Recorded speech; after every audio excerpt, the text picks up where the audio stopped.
Olá!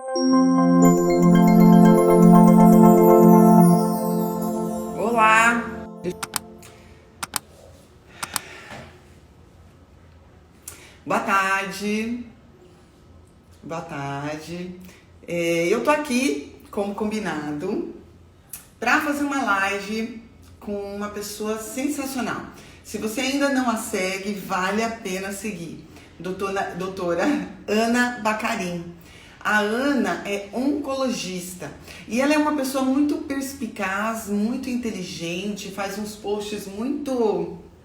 Ela tem um jeito de passar a mensagem que eu gosto bastante. Ela é bem científica, ela é muito séria, ela é muito ponderada, mas ela tem uma questão muito humana, o que é muito importante, né? Principalmente quando a gente está falando em oncologia, né? Que é uma especialidade tão difícil, que lida a todo momento com a fragilidade do ser humano. Claro que isso é inerente da profissão médica, né? Mas no oncologista, esta questão fica muito mais aparente, né?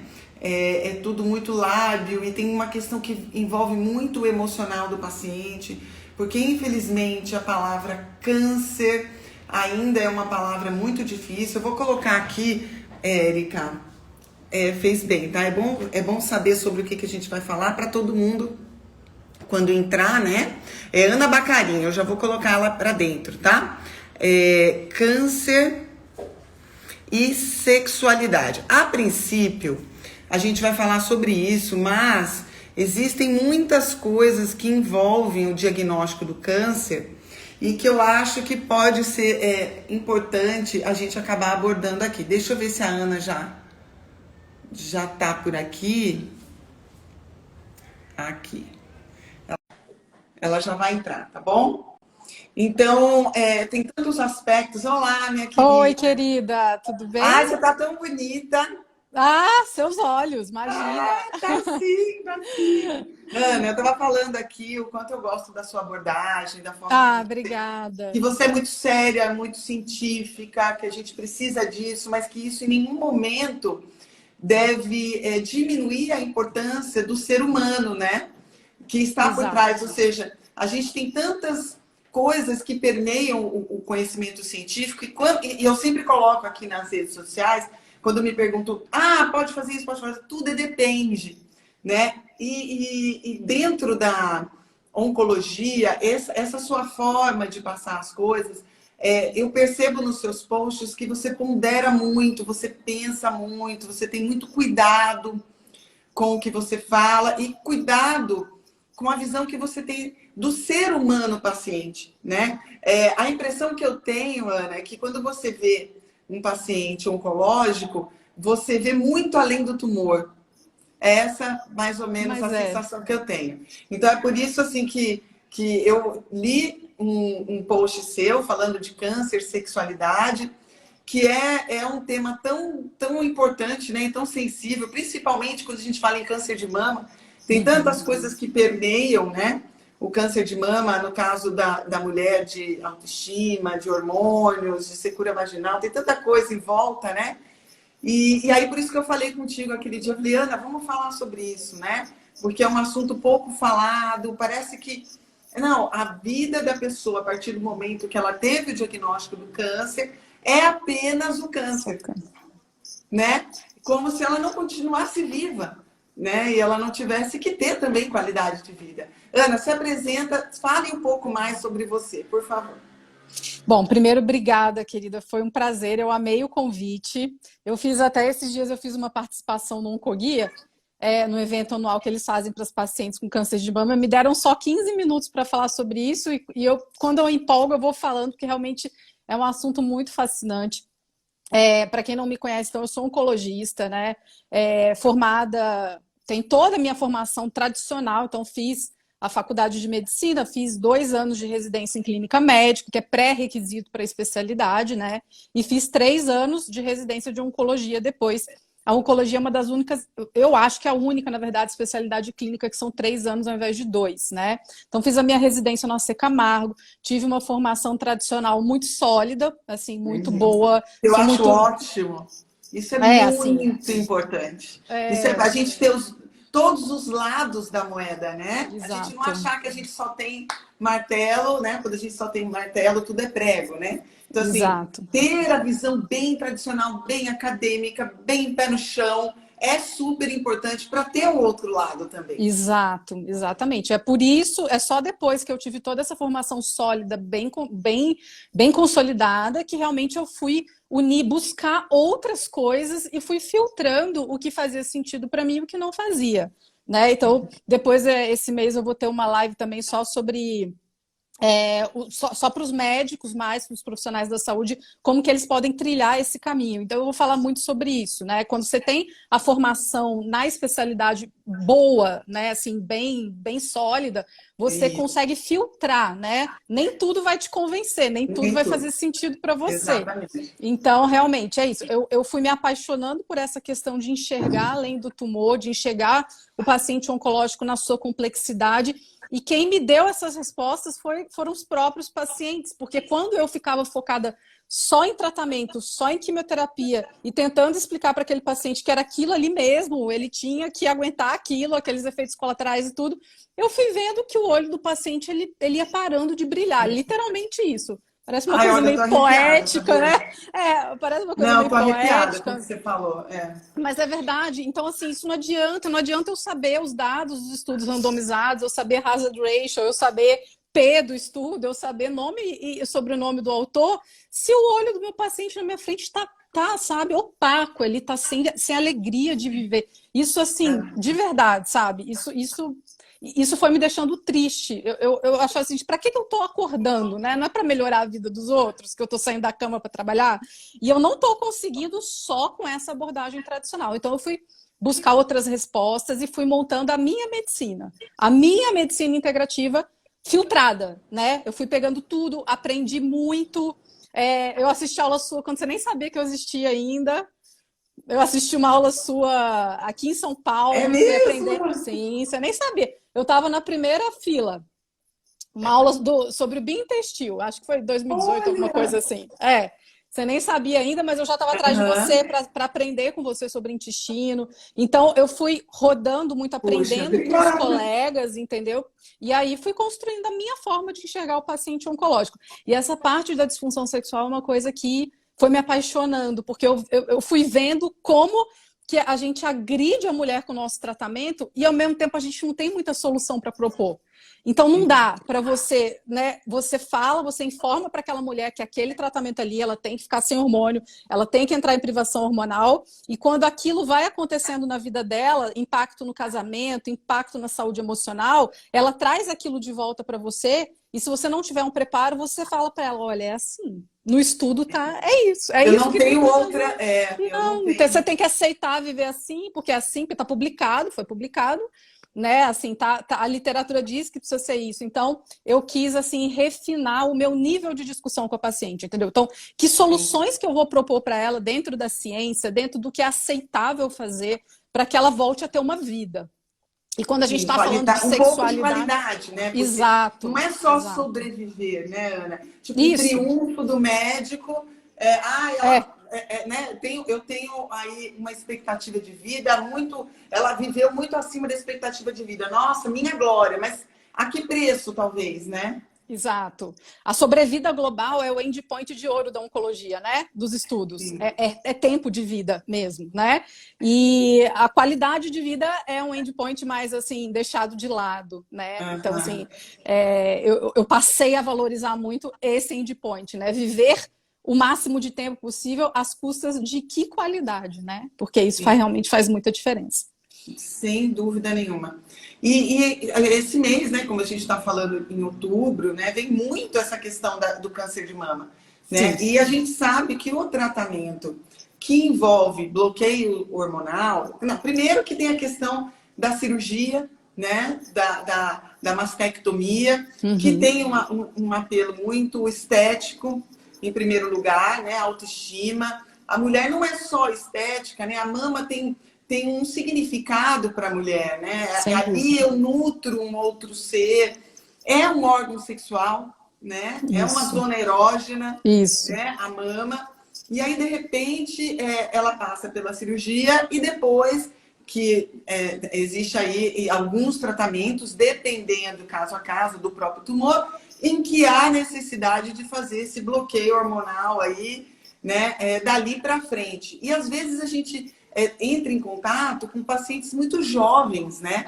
Exato. Então, que com 30 e poucos anos, eu tenho algumas pacientes assim, que não vêm, obviamente, por causa do câncer, né? Mas faz parte da história dela, né? E como é que isso dentro do câncer de mama faz mais sentido ainda, Ana? Exatamente. O que é importante a gente contextualizar é que exatamente isso que você falou. Todos os tratamentos hoje hormonais, que a gente chama de hormonioterapia, mas na verdade ele é anti-hormonal, todos eles vão ter algum grau de disfunção sexual justamente porque vão trabalhar com algum tipo de mecanismo de interferência na ação hormonal, né? E a gente sabe que aproximadamente 70% dos tumores têm receptores hormonais positivos. Então, a gente está falando de um tratamento que vai englobar 70% dos casos. A grande maioria das mulheres vão receber. Gente, né? É muito, E o que mais, assim, na verdade, atrapalhou a nossa vida, entre aspas, né, a vida do oncologista, é que os dados que saíram nos últimos anos referentes à intensidade desse bloqueio hormonal, mudaram a nossa conduta no sentido da gente ser mais agressivo com o tratamento em algumas pacientes. Por exemplo, a supressão ovariana, que era uma coisa antiga, era uma coisa controversa, já estava abandonada há alguns anos na oncologia.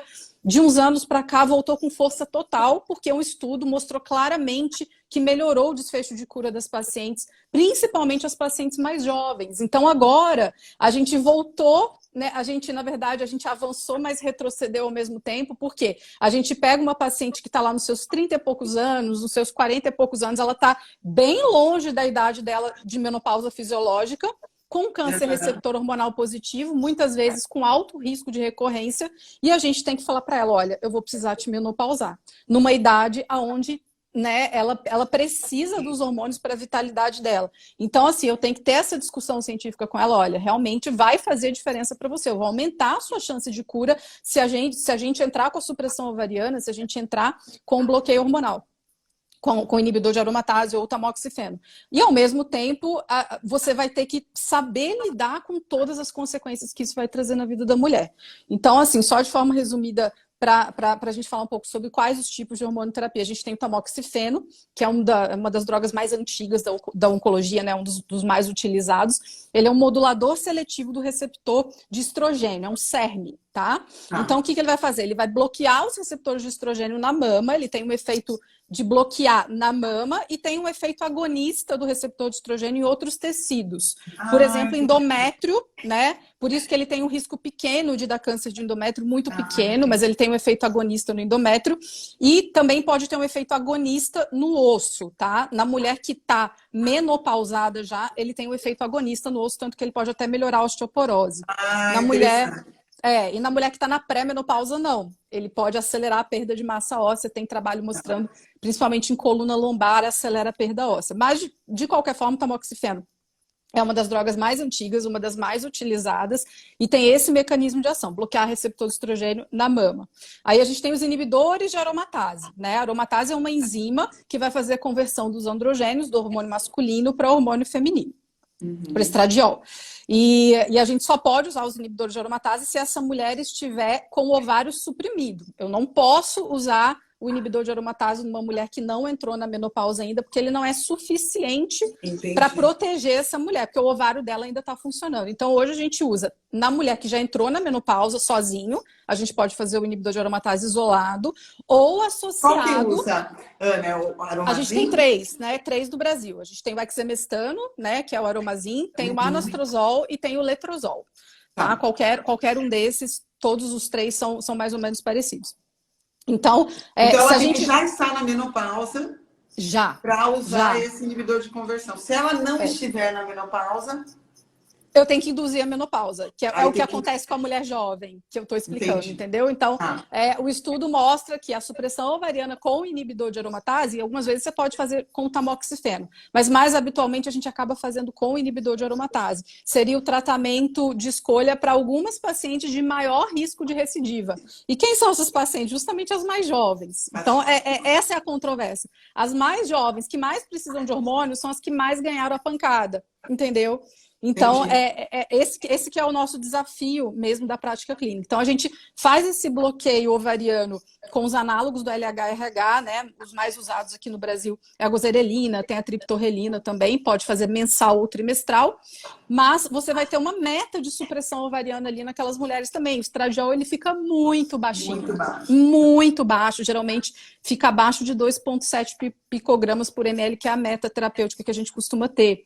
Então, realmente, causa um desastre na qualidade de vida. É excelente, o estudo mostra que para desfecho oncológico, para cura, é ótimo, realmente aumentou, a gente sabe que é bom, mas para qualidade de vida, ele causa uma supressão hormonal muito intensa, né? Então, só para contextualizar quais são os tipos de bloqueio hormonal. Tem ainda o fulvestranto, que ele não é um SERM, na verdade, ele é um antiestrogênico, porque ele se liga no receptor de estrogênio e degrada esse receptor.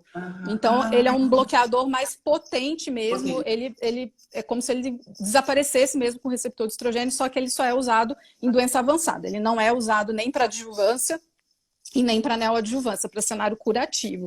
Ele é usado só para doença avançada, tá? Então, E é importante, Ana, a gente falar, então, para as meninas que estão assistindo, né? Não é todo mundo, mas como a Ana falou, mais ou menos 70% das mulheres com câncer de mama têm tumores que são sensíveis a hormônios. Isso. Então, é como se o hormônio fosse um alimento, né? Para o pessoal que não é da área médica.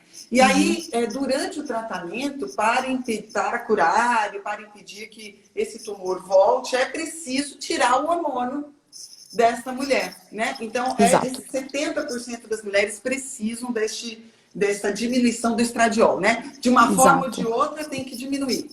Exato, exatamente. Tá? E aí isso vai impactar também testosterona, vai impactar em diversos outros hormônios, né? E normalmente, Ana, assim, a gente falou de sexualidade, mas quais são, para quem está assistindo a gente, quais são os sintomas que elas mais reclamam quando começam a bloquear?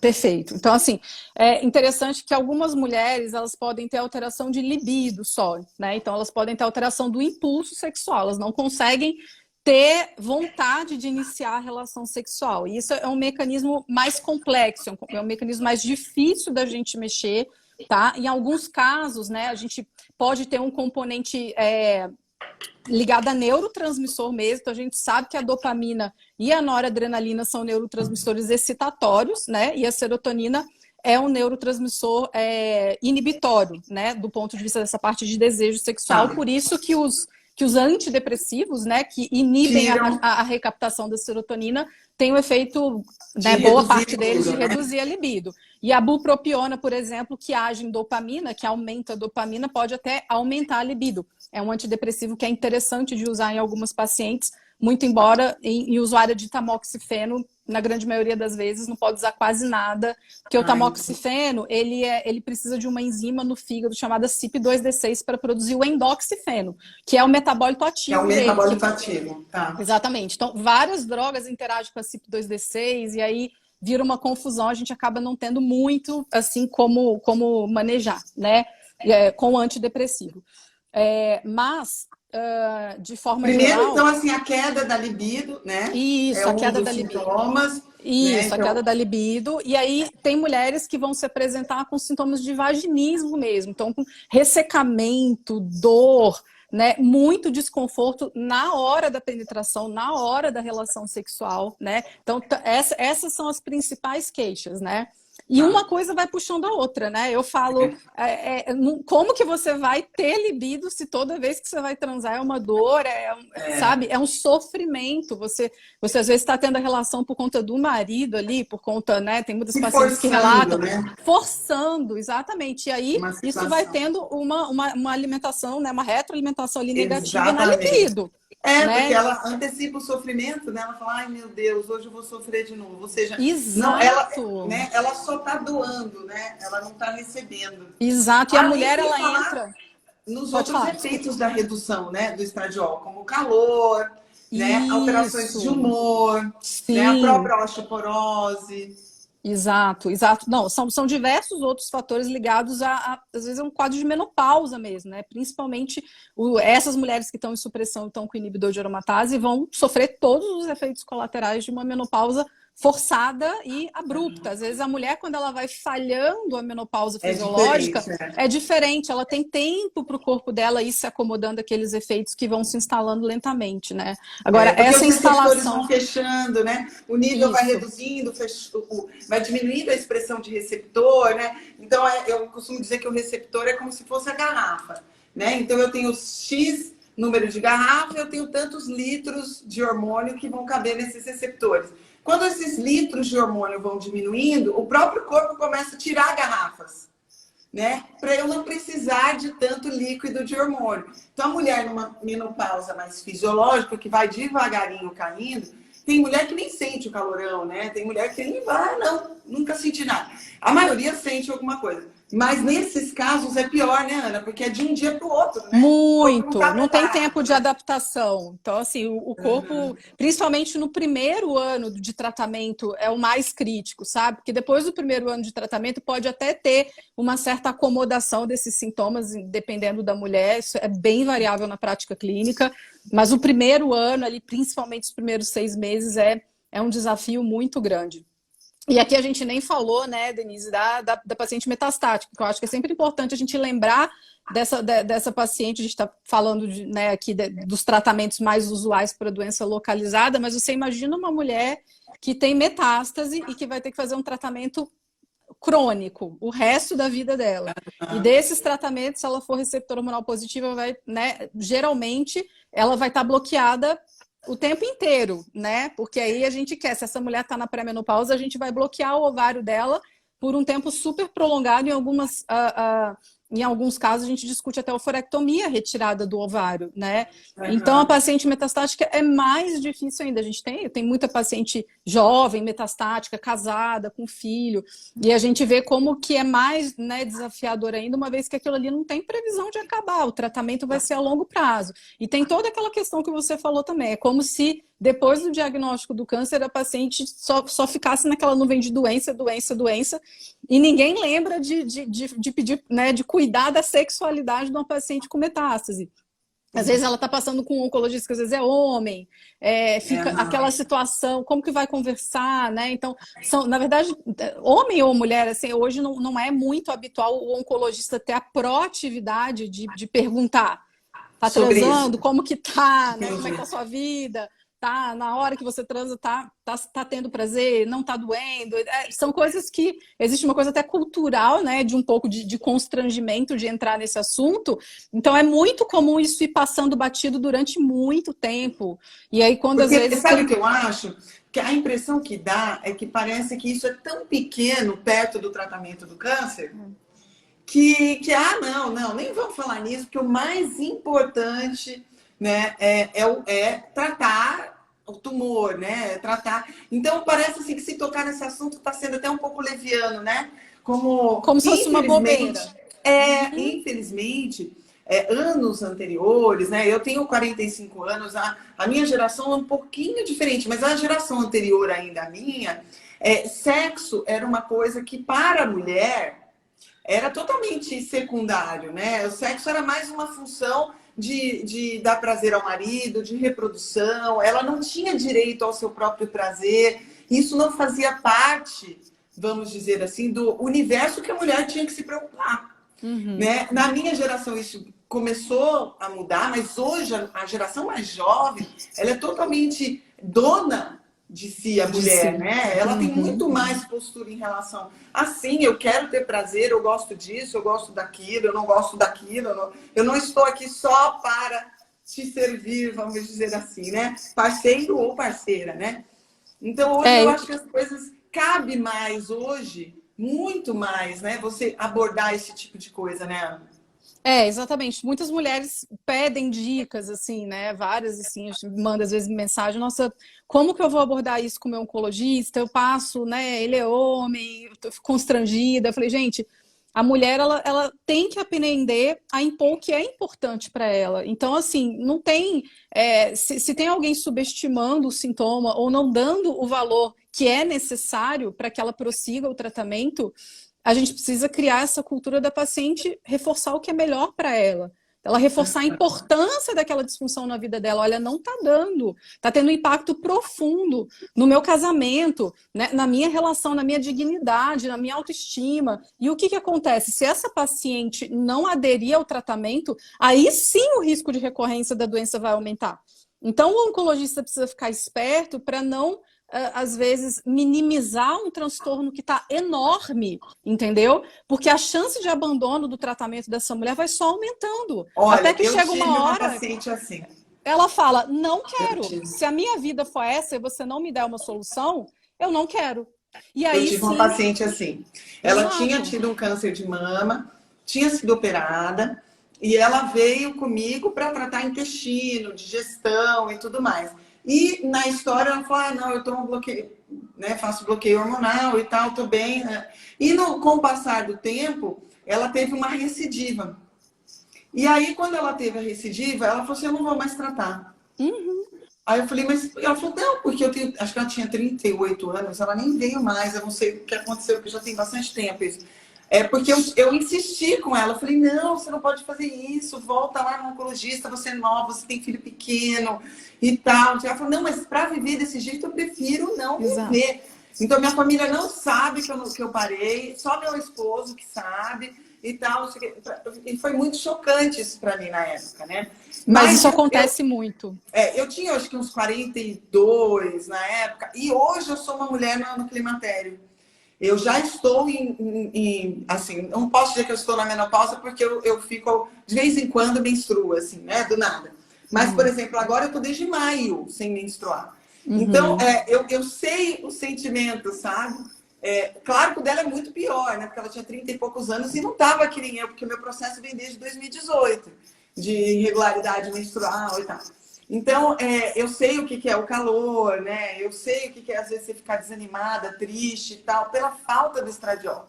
Então, Exato. você imagina uma pessoa que tem o diagnóstico de câncer, que ela já tá, ela tem vários motivos para estar preocupada, para estar triste, né?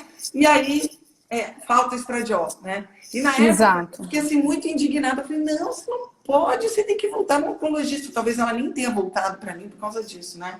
Porque eu insisti para ela voltar ao tratamento. Hoje eu paro e penso assim, não, eu até entendo qual era o sentimento dela, e assim, o corpo é dela, né? Ela tá dentro das faculdades mentais, né? Como é que, né?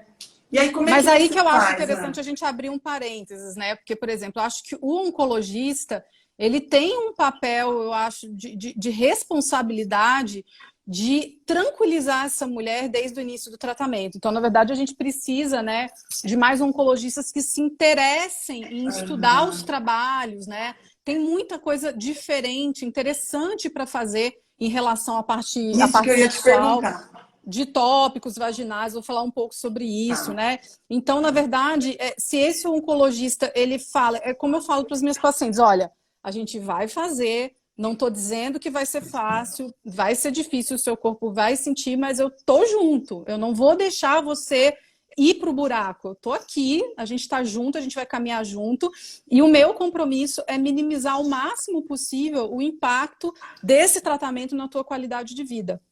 Então, você tem que encorajar essa paciente a não desistir, né? Ou não criar já um estigma do tratamento logo no início, né? Então, tem paciente que, se ela não for preparada, ou se o oncologista não tem essa abordagem de tipo, olha, estamos juntos, vamos cuidar da qualidade de vida, nos primeiros meses de tratamento, essa mulher já está derrubada, já começa a iniciar a depressão, e ela tem o quê? 5 a 10 anos pela frente, porque ainda tem isso, né? Sim, Mais recentemente, os trabalhos mostram que a gente, né, quanto mais tempo a gente fizer hormonioterapia em alguns casos, melhor.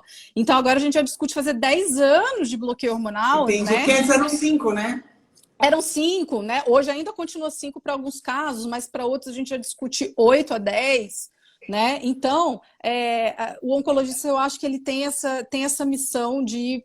A gente precisa, na verdade, de mais pessoas que queiram se especializar nisso, não precisa ser oncologista, mas ginecologista, profissionais que tenham um olhar voltado para esse tipo de atendimento, para desde o início do tratamento tirar o estigma dessa mulher de que acabou a vida dela, porque é isso que ela pensa. Se você simplesmente passa um bloqueio hormonal, ela não quer, entendeu? E aí depois, se ela tem uma recidiva, depois ela nunca mais quer tratar. Essa mulher, ela aumenta o risco de morte, entendeu? Você vê como que uma coisa pode levar a outra. Você pode reduzir a chance de cura, você pode aumentar a mortalidade, né? O risco de mortalidade de câncer de mama, se você não cuida da aderência dessa paciente ao tratamento. Essa paciente, ela tem que aderir ao tratamento.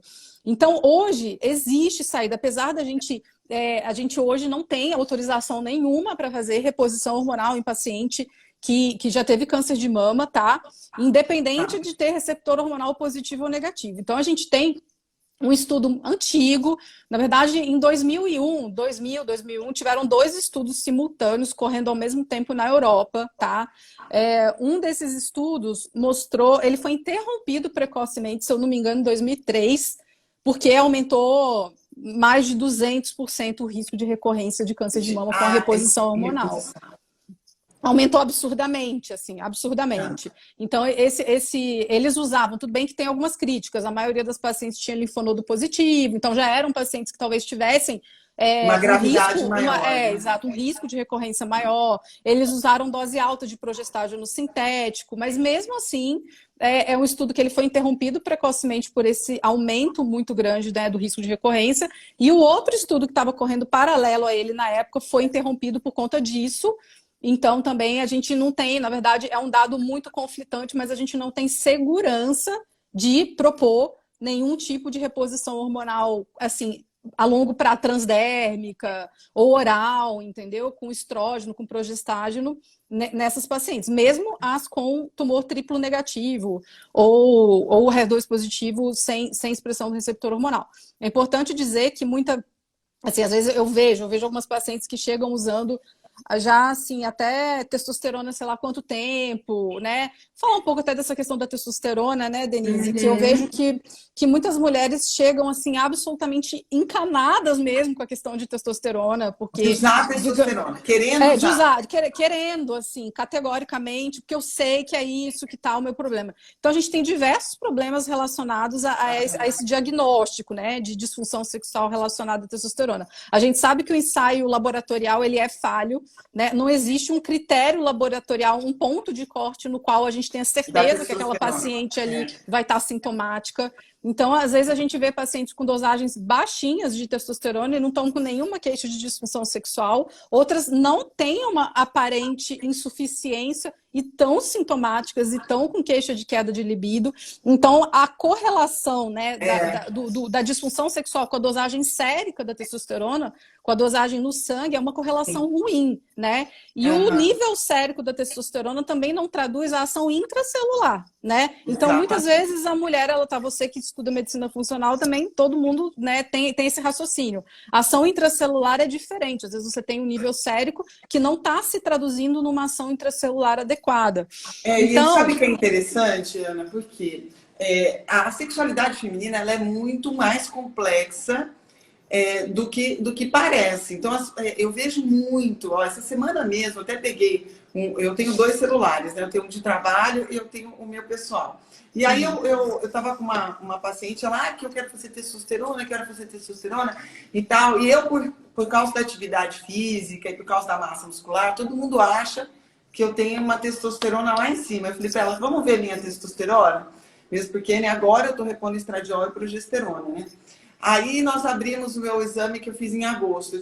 Eu tenho, em agosto, né, com 32 de testosterona.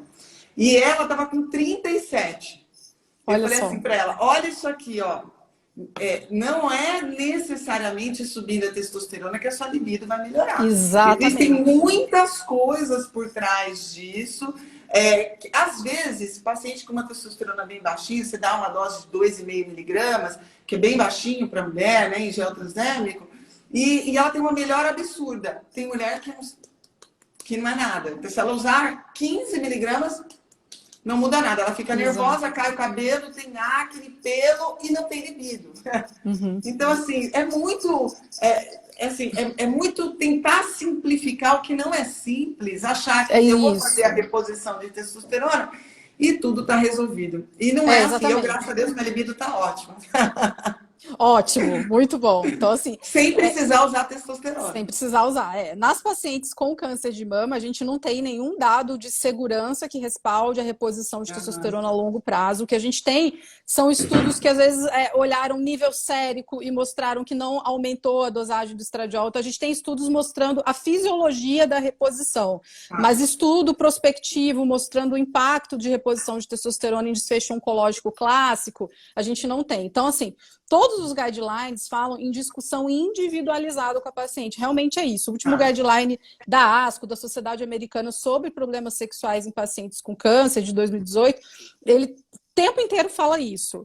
Discussão individualizada, discussão individualizada. Então, de forma geral, testosterona, o primeiro impulso, não, né? Mas em casos individuais, então eu já tive, por exemplo, paciente com baixo risco de recorrência. Isso é super importante também, viu, Denise? Assim, não tem como você discutir manipulações hormonais vaginais ou mesmo um gelzinho de testosterona se você não tiver uma discussão com o oncologista em relação a risco de recidiva dessa doença. Então, uma coisa é você fazer uma reposição para uma paciente que tem um tumorzinho lá, né, um T1 bem pequenininho, menor do que 2 centímetros, axila negativa, uma paciente que está na pele, né, acabou de entrar na menopausa, está lá nos seus 55 anos. Outra coisa é uma paciente jovem, cheia de linfonodo positivo, né? Que você vai. O risco clínico de recorrência da doença é muito maior. Então, óbvio que isso vai impactar na decisão também.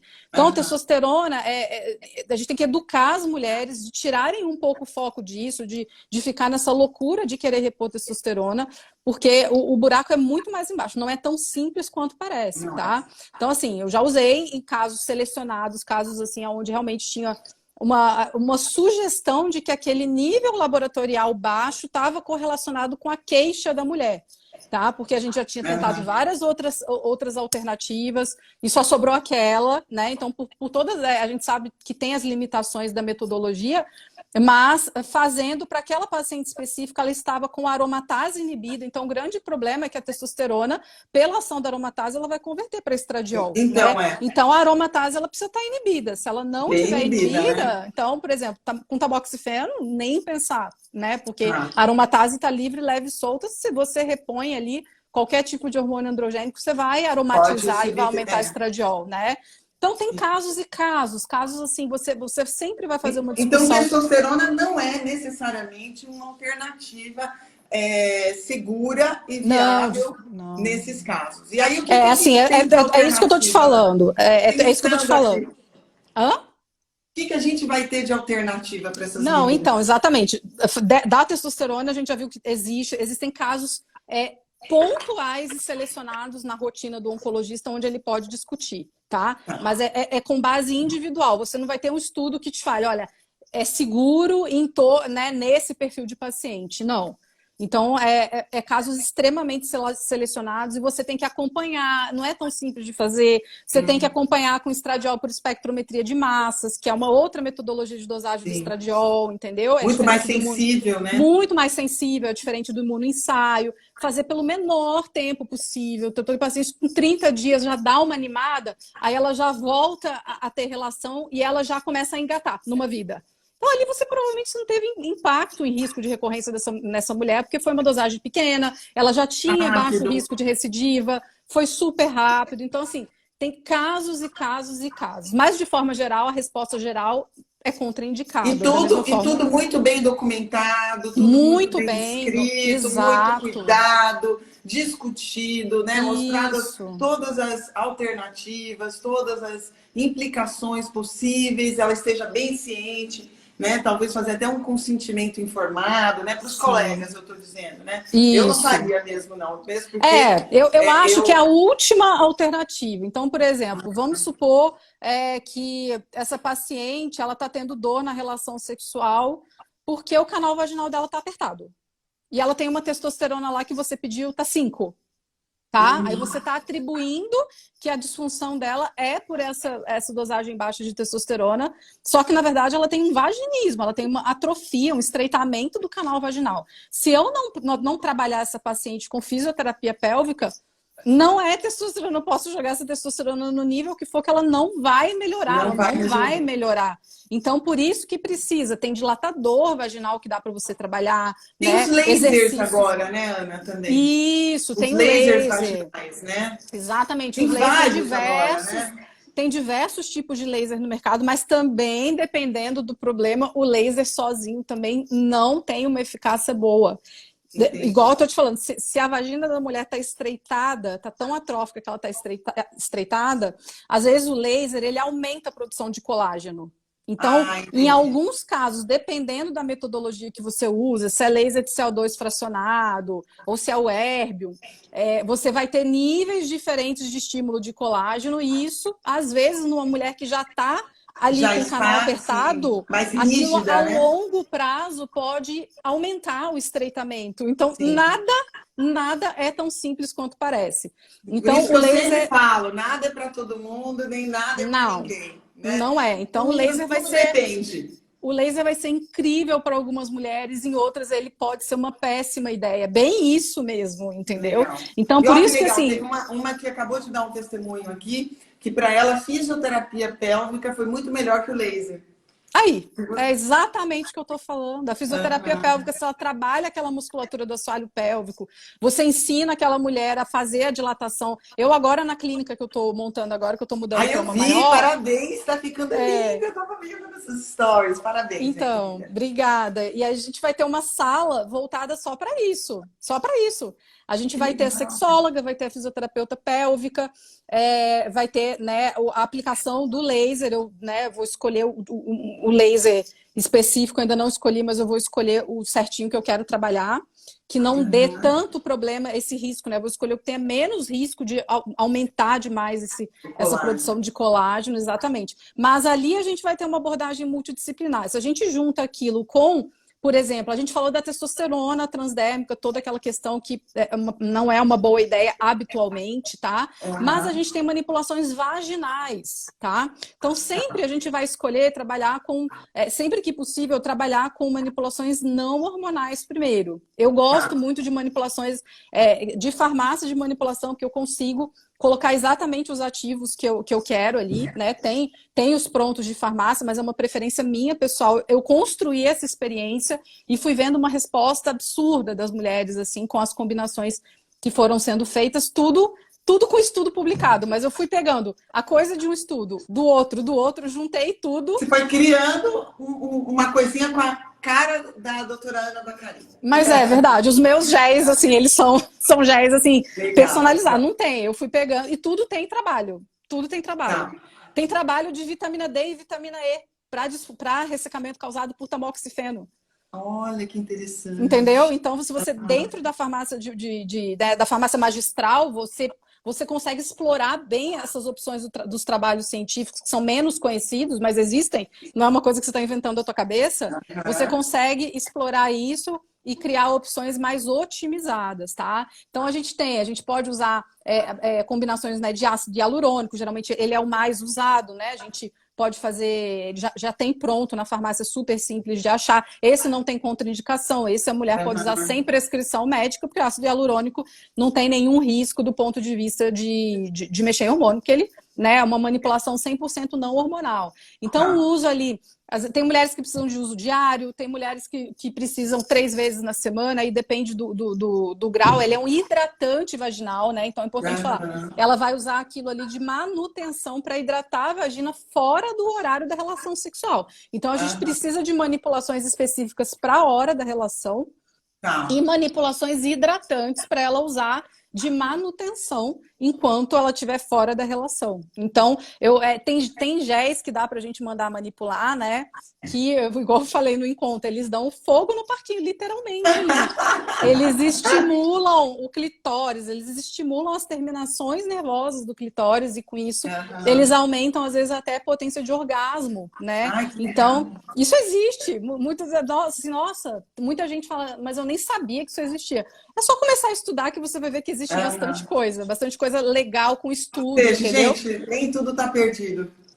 Então é muito legal quando você faz essas combinações, entendeu? Usa uma coisa para aumentar a excitabilidade ali na hora da relação, usa uma manipulação de manutenção ali para hidratação, e em casos pontuais você pode discutir hormônio vaginal. Isso está inclusive no último consenso, no último guideline americano, você pode discutir isso numa base individual. Risco e benefício, é aquele mesmo cenário, né?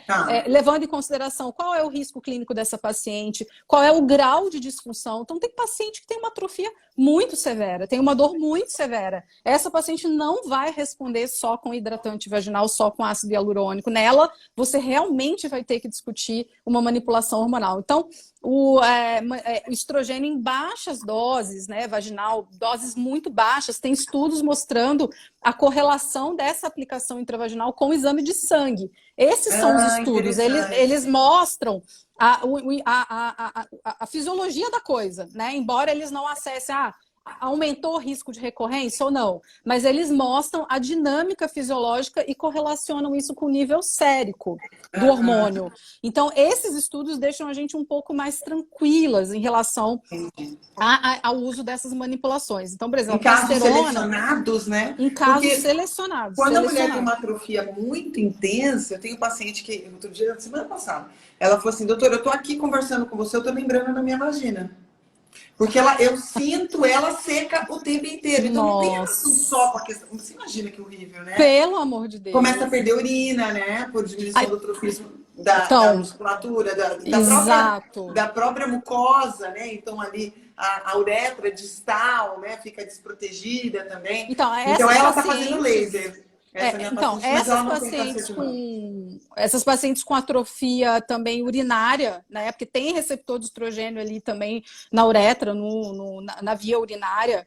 Essas pacientes não respondem bem só com manipulação não hormonal, às vezes nem só com laser isolado. Então, o estriol né, os trabalhos mostram que o estriol ele é bem interessante para essas pacientes que têm também sintomas urinários associados. Se tínhamos assim, a possibilidade da suplementação, não com o estradiol, mas com o estriol, né? Tem alguma coisa mostrando que o risco é menor? Isso, tem esses trabalhos que eu tô te falando com dose baixa de estriol, mostrando que o nível sérico dele, o nível do estriol, ele aumenta de uma forma muito, muito transitória. Então, ele dá um certo pico no sangue, logo depois ele cai. Ele não aromatiza e ele não tem potência para estimular receptor de estrogênio na periferia, tá? Então, é totalmente diferente de você dar um estrogênio. Eu não uso.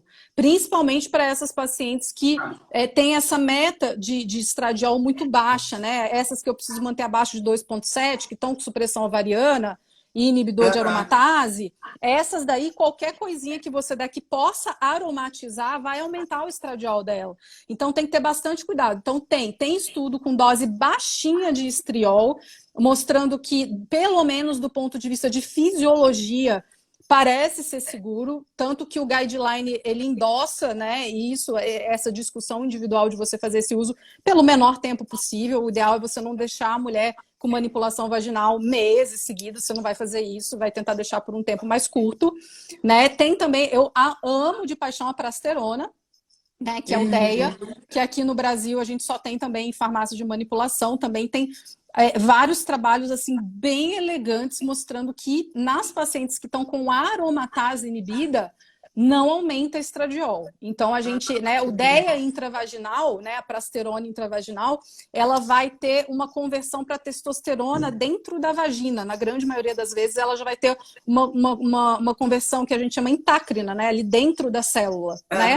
Então ela vai, se ela passar para a corrente sanguínea e a aromatase estiver inibida, a gente fica mais tranquilo porque realmente os trabalhos mostram que ela não aumenta estradiol. Mas se a aromatase não tiver inibida, aí sim, a gente sabe que o DEA ele pode converter tanto para testosterona quanto para estradiol. Então, se você der isso sem a inibição da aromatase, você pode dar pico de estradiol. Então, assim, não tem como você mexer com isso sem estudar fisiologia endócrina, não tem como, né? Ah, te dou um gel, mas eu não tenho a menor noção do que isso vai fazer, que isso vai converter. Então tem que saber qual o tratamento que a mulher está fazendo, se ela está ou não com a aromatase inibida, se já foram tentadas outras estratégias antes. Né, antes de ir para esse caminho de usar algum tópico hormonal vaginal. Mas é importante a mulher saber de que existe essa chance, existe essa possibilidade, tem trabalho científico mostrando que, né, quando a gente tem uma discussão baseada em risco-benefício, é um caminho, é uma chance. E graças a Deus, Denise, quando a gente usa essas coisas, né, nas pacientes, elas melhoram muito. Então, assim, eu tenho uma taxa assim, de melhora clínica de disfunção sexual muito grande das pacientes por conta disso. Olha, né? Ou seja, ela vai viver com uma qualidade melhor. E óbvio, né, que dentro deste processo tem que estar inserido também o esposo. Ai, né? Porque ótimo. Esqueci do marido. Eu botei na live, falei, despachem os maridos, mas na verdade, depois eu acho que precisa assistir essa live com o marido. Vamos falar dos maridos, porque é importantíssimo isso que você falou, né? Inclusive, o programa que eu vou ter com a sexóloga vai ter uma consulta para o marido, só para ele, sozinho. Ah, interessante. Entendeu? Tá. Por quê? Porque muitas vezes ele não entende o que está acontecendo, né? Não. Ele está muito sem poder, coitado. Não, e ele também, o homem, ele muda a imagem da mulher. Então, a mulher que antes da doença era aquela coisa sexual, carnal, agora ela é uma mulher que está sem a mama, às vezes ela é uma mulher que perdeu o cabelo, que ela tá com aquela imagem de doença. Então, a visão do homem naquela mulher que está com a doença muda, né? Não é mais aquela coisa... aquela visão carnal não é tão imediata, não é tão, né, assim, tão fisiológico mais. Então, às vezes, o homem, ele tem uma baita demanda que é dele também, que ele não está conseguindo lidar com essa nova situação. Como voltar a se conectar sexualmente com essa mulher que passou por essas alterações todas, e que, né, às vezes está sem a mama, às vezes está sem o cabelo, está com privação hormonal, às vezes está com depressão. E o homem, ele fica sem saber o que fazer. Então, na verdade, sem saber o que fazer. Então, na verdade, assim, por exemplo, eu acho incrível, no guideline, se você for ler, ele indica até, por exemplo, se a mulher não tem parceiro fixo, masturbação, tá escrito no guideline, entendeu? São coisas que a gente nossa, isso é muito estigmatizante discutir isso, mas está escrito lá. Então, formas de estimular anatomicamente aquela região, né, para você estimular neurotransmissor, estimular a anatomia. Então, mesmo que você não tenha um parceiro fixo, tem formas que podem ser utilizadas, né, sozinha mesmo, para que você volte. Porque isso faz parte da qualidade de vida. Faz parte, né? Exatamente. Isso faz parte, a gente tem liberação de endorfinas. Eu vi que passou aí uma colega que eu gosto muito, que é a doutora Caroline Nakano, que é ginecologista e especialista em sexualidade. E ela eu já fiz uma live com ela e ela dá dicas assim também. A gente falou no começo da quarentena a respeito da sexualidade na quarentena. Quando os casais não podem se encontrar, né? Naquela época que a gente estava todo mundo fechado dentro de casa, né? Então os namorados, às vezes um é de uma cidade, outro é de outro. Aí ela falou bastante coisa de virtual, né? Tem alguns aplicativos diferentes, tem uns joguinhos diferentes. Eu achei super interessante. Ela passou por aqui, falou um oi. Ela tá lá, doutora Caroline Nakano. Quem não conhece, segue a Carol também. Ela é um amor. E é especialista em sexualidade também. Então tem que ter criatividade, a palavra aí, né? E quebrar tabu, né, Denise? Como, assim, extremamente, como que você vai falar... É difícil ali na prática oncológica você lembrar e orientar uma paciente, olha, se você está sem parceiro e está com atrofia, vai ter que exercitar sozinha. É uma coisa que culturalmente, né, é difícil e precisa ter profissionais que rompam essas barreiras e tenham sensibilidade de abordar isso. A questão do marido... menos usar, mais vai atrofiar, né? Exatamente, atrofia por desuso também, né? Então, assim, voltando à questão do marido, eu acho que, assim, é essencial trazer esse marido para o cenário de cuidado também, entendeu? Não Sim, adianta ele nada. também ser cuidado, né? Ele também ser cuidado e o casal. Então, assim, eu penso em fazer, em colocar no programa, tipo, a primeira consulta com a mulher sozinha, a segunda consulta com o marido sozinho e a terceira consulta do programa com o casal. E ali a sexóloga vai trabalhar as necessidades individuais de cada um e depois o que os dois podem fazer juntos, né? Exatamente. Em casa, enfim. E aí, quando a gente junta tudo isso, gel, com o marido, com o laser, com a fisioterapia, aí não tem, assim. É isso que eu tô te falando. A mulher, ela consegue fazer o tratamento. A vida dela muda. Então, Sim. existe solução para as coisas. A mulher hoje, ela não pode achar que ela está condenada a ter aquela vida ali que não tem opção. Tá errado. Ela tem que exigir, ela tem que buscar outros profissionais, outras respostas, outra retaguarda. Eu acho que falta também mais profissionais se especializando nisso. Hoje, a grande maioria são os ginecos, então tem gineco ultra especializado nisso, tem que procurar, tem que fuçar, Sim. né? E sabe que eu já colocar. ouvi falar? Eu já ouvi falar paciente falando assim, olha, gravem isso. Eu tenho uma paciente que me falou isso. Por incrível que pareça, olha, esse câncer foi a melhor coisa que me aconteceu. Porque a partir daquela coisa horrível, triste, ela mudou a vida dela por completo. A relação depois foi uma quebra mesmo para colar de novo.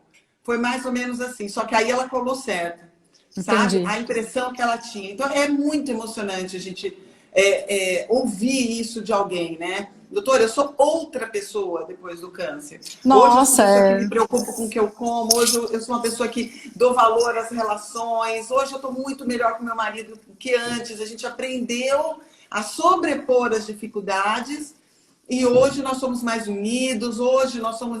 Então, assim, sempre existe um outro lado dessa moeda, né, Ana?